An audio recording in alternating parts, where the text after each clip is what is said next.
Claude Rajotte, bienvenue au Cimetière décédé. Aujourd'hui, mon invité est Marc Derry de Zébulon. Également, j'aurai dans les flashs 2 compilations de Blondie, Bob Dylan, 2 groupes nouveaux un peu alternatifs également.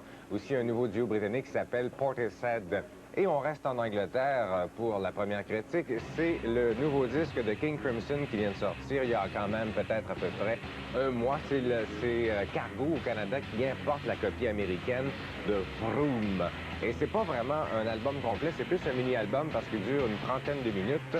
Et ça fait quand même 10 ans que King Crimson nous avait 11 ans, quasiment en 84 la dernière fois, c'est tué The Perfect Pair. Et ça n'a pas vraiment changé au cours de ces années-là. C'est un peu dommage. C'est des pratiques qui ont été enregistrées en mai 94. Ils pratiquent bien quand même King Crimson. Mais ce que j'aimais beaucoup de Robert Fripp depuis le début de King Crimson, ça fait quoi, 25 ans à peu près, c'est qu'il change de personnel très souvent. C'est pas vraiment lui qui est le compositeur principal, c'est tout le monde ensemble. Mais il s'est entouré des mêmes personnes. Donc, Adrian Belew, également Tony Levin, Bill Bruford. Il y a aussi 2 nouveaux membres. Il y a Trey Gunn, qui est un des élèves de Robert Fripp, parce qu'il donne des écoles de guitare. Lui, il joue du stick, qui est un genre de basse. Il y a un percussionniste que je connais pas, qui s'appelle Pat Mastelotto. Alors, il aurait dû rafraîchir son personnel.